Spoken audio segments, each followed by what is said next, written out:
ಸುಖ ಬಾರಿ ಇಲ್ಲಿ ಹೊರಗಡೆ ಬಾ.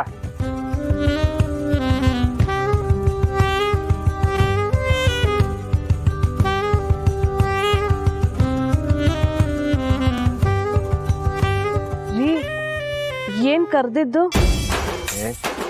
ಸರಿಯಾಗಿ ಮುಚ್ಕೊಳೆ,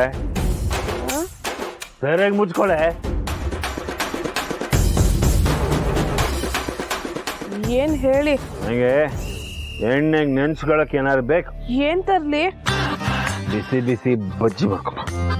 ರೀ ಇಷ್ಟೊತ್ತಲ್ಲ. ಆಗತ್ತಾ ಇಲ್ವಾ? ಆಗತ್ತೆ ರೀ, ಸಾಕು ರೀ ಕುಡ್ದಿದ್ದು, ಬೇಡ ರೀ.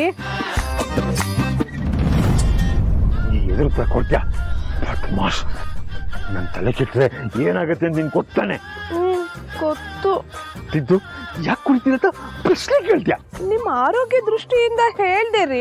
ಏಯ್, ನನ್ನ ಆರೋಗ್ಯದ ಬಗ್ಗೆ ತಲೆ ಕೆಡ್ಸ್ಕೊಳಕ್ ನೀನು ಯಾರೇ? ನಾನ್ ಯಾರ ರೀ? ನಾನ್ ನಿಮ್ ಹೆಂಡತಿ ರೀ. ಅದು ನೆನ್ಪಿದೆ ತಾನೆ? ಹೆಂಡತಿ ಆದ್ಮೇಲೆ ಗಂಡನ ಮಾತು ಕೇಳ್ಬೇಕು. ಹಾ ಹಾ ಹೋಗ್ ಕಾಂಬಾಗ. ಸರಿ.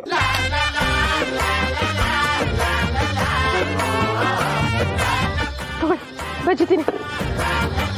ಏನಿದು ಒಣಗೋಗಿದೆ, ಇದಕ್ಕೆ ಬಜ್ಜಿ ಅಂತಾರ? ಏನ್ರಿ ಆಗಿದೆ? ಇದಕ್ಕೆ ಈರುಳ್ಳಿ ನಿಂಬೆಹಣ್ಣು ಏನು ಇಲ್ವಲ್ಲೇ? ಓ, ಇದಕ್ಕೆ ಬಜ್ಜಿ ಅಂತಾರ? ಏನಾಗಿದೆ? ತಿನ್ನು ತಿನ್ನು ನೋಡ. ಚೆನ್ನಾಗಿದೆ. ಇದೇ ತರ ಎದುರು ತರ ಕೊಡ್ತಾ ಇದ್ರೆ ಚಿರು ದೀಪಂಗ್ ಡೈವರ್ಸ್ ಕೊಡ್ತೇನಲ್ಲ, ಅದೇ ತರ ನಾನು ಕೊಟ್ಬಿಡ್ತೀನಿ ನಿಂಗೆ ಡೈವರ್ಸ್. ಏನು, ನನಗ್ ಡೈವರ್ಸ್ ಕೊಡ್ತೀರಾ? ಅದು ಈ ವಯಸ್ಸಲ್ಲ. ಮತ್ತೆ ಚಿರು ದೀಪಗೆ ಡೈವರ್ಸ್ ಕೊಡ್ತಿರೋದು ನಿನಗೆ ಇಷ್ಟ ತಾನೆ? ಹಿಂಗೆ ನನಗೂ ನೀನ್ ಡೈವರ್ಸ್ ಕೊಡೋಕೆ ತುಂಬಾ ಇಷ್ಟ. ರೀ ಯಾಕ್ರಿ ಯಾಕ್ರಿ ಈ ವಯಸ್ಸಲ್ಲಿ ಇಂಥ ಬುದ್ಧಿ ಬಂತು ನಿಮ್ಗೆ? ತಲೆ ಕೆಟ್ರೆ ನಾನು ಏನ್ ಬೇಕಾ ಮಾಡ್ತೀನಿ, ಅರ್ಥ ಆಯ್ತಾ? ಬರೀ ಹೂವಂದ್ರೆ ಸಾಲದು, ನಾ ಕುಡಿದ್ ಮುಗಿಸೋರ್ಗು ಬಾಯ್ ಕಟ್ ಬಾಯ್ ಮುಚ್ಚ ಅನ್ಕೊಂಡು ಇಲ್ಲೇ ಕೂತಿರ್ಬೇಕು. ಏನಾಯ್ತ್ರಿ? ಅಲ್ಲಲ್ಲ, ಇಲ್ಲಿ ಕೂತು ಬಾ. ಅಲ್ಲ ಇಲ್ಲಿ.